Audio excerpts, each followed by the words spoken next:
Why'd you do that? Pervert. Don't you ever touch me again! That clear, pervert? Yep, we're talking about that movie. Josee, the Tiger and the Fish is an anime movie that was released in 2020 in Japan and later 2021 in America. The movie centers mainly around two characters. Josee, a 24-year-old woman who's disabled from the waist down. It's not particularly confirmed what disability she has. I've seen people say just vaguely that she's paraplegic, and others specifically citing cerebral palsy. And a man named Tsuneo, who is said to be younger than Josee. I don't want to go into spoiler territory for this movie, because honestly, I think it's an amazing movie. I think I would cite this as my favorite movie. The gist of the movie is Tsuneo is a diver who wishes to study abroad so that he can hopefully do more diving in the future.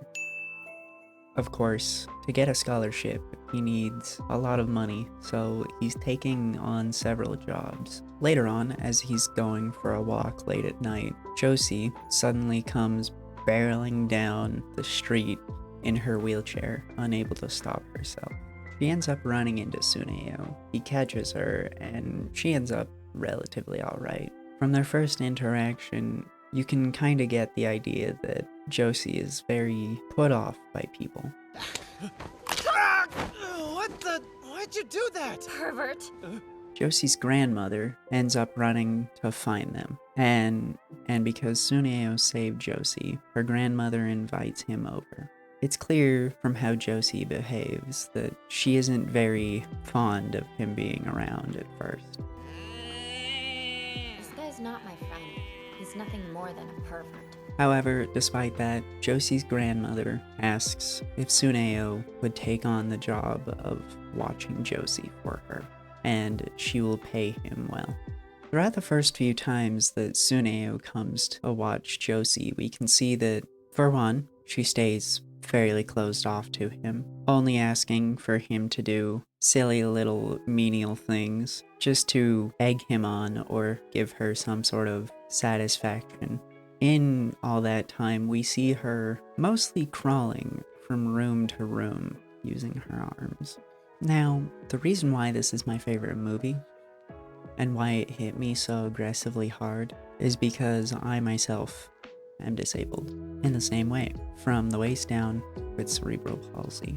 Of course, I can now walk with varying degrees of success, but I can walk for sure. But throughout the first few years of my life, up until around maybe 12, I was usually always in and out of wheelchairs and fairly unable to walk from several surgeries or just different disabilities, including my cerebral palsy. I also suffer from hydrocephalus, a disability where the brain doesn't have the ability to drain excessive cerebrospinal fluid, thus effectively drowning your brain. So, for those of us with hydrocephalus, we have to have either an ETV, which is a procedure where you get a hole placed through a portion of your brain stem to hopefully drain cerebrospinal fluid on its own, just like it normally should. Or, in my case, and the more common procedure, you get a shunt put in, which is a device that effectively drains it itself. It requires a little reservoir which sits in your head in the brain cavity, and a bunch of valves that connect to a tube that goes usually down into your abdomen, coiling around your stomach to drain the cerebrospinal fluid to there.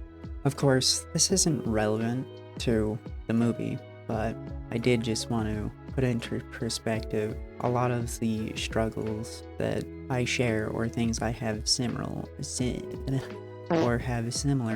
as well as some of the unique issues I also face, including a weakened red-green color blindness, which isn't too bad. It mostly screws up with my ability to see things that don't have good contrast, and I'm also considered legally blind in my left eye. Josee the Tiger and the Fish does a really good job, for the most part, at helping you to see and really understand the struggles of someone living with a disability. From her not being able to walk and, in a lot of cases, having to crawl everywhere or use her wheelchair, to the struggles of going out in public around other people. People who may not treat you like you're really a person. And that is something I appreciate about this movie. There are quite a few scenes, but one in particular sticks out to me, where you get to see how Josee is perceived by quote unquote normal people. In this scene, her and Tsuneo are going to get a train ticket to go see the ocean, and a man rushes past her and bumps into her, and when she calls out to him for some sort of apology, he just scoffs at her, and then he proceeds to run into another woman.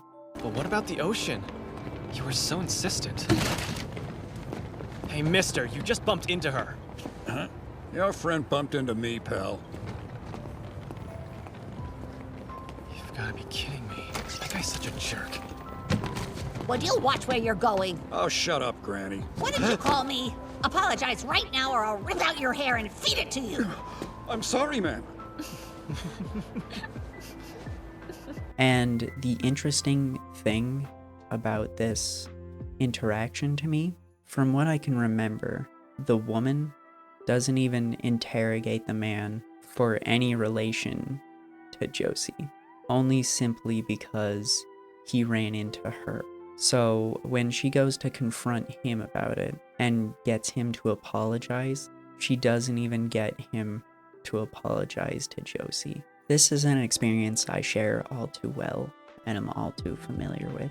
So many people in daily life seem to treat disabled people, myself included, as if we're somehow just an inconvenience to them and not real people. And even when certain people go out of their way to seemingly protect you or stick up for you, a lot of the times, chances are, much like that scene, it seems like it comes from more of a selfish place and not because they actually care about you as an individual or are looking out for you. And that is something that this scene kind of revealed to me, whether it was intentional or not.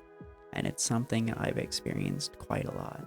Another thing that this movie tackles is the possibility that some disabled people will have to grapple with eventually living on their own and having to adapt to that. And that can be a very scary thing, especially since you're limited by your disability in what you can do and how you can do it. For instance, we see a lot of scenes where Josee, again, has to crawl around or has to use objects to climb on top of to reach certain things, and we also see her genuinely struggle and not be able to do certain things in her home alone. These are the reasons why I consider this my favorite movie. On top of the fact that it also attempts to communicate that even a disabled person can find love, which is something I really genuinely struggled to believe that I could do myself.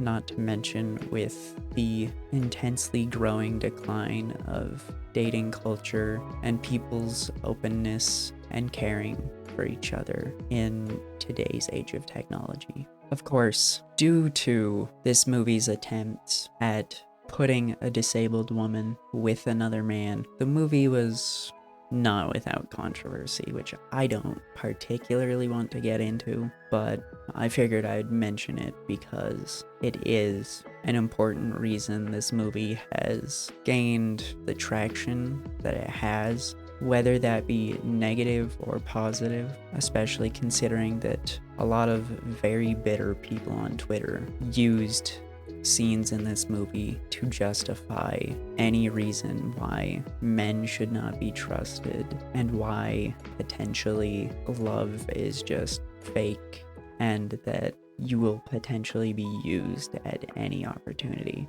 completely missing the point of the movie and just trying to further their own agenda, which honestly made me sick. This movie was honestly so incredibly beautiful and was one that I definitely did not get through without trying to a lot.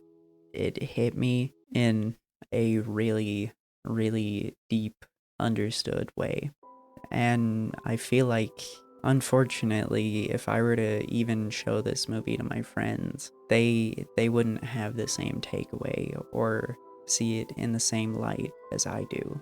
Because as someone who is disabled, I'm familiar with these struggles and how those of us that are disabled can be treated by the world, almost as if we're not human just because we were born, quote unquote, wrong.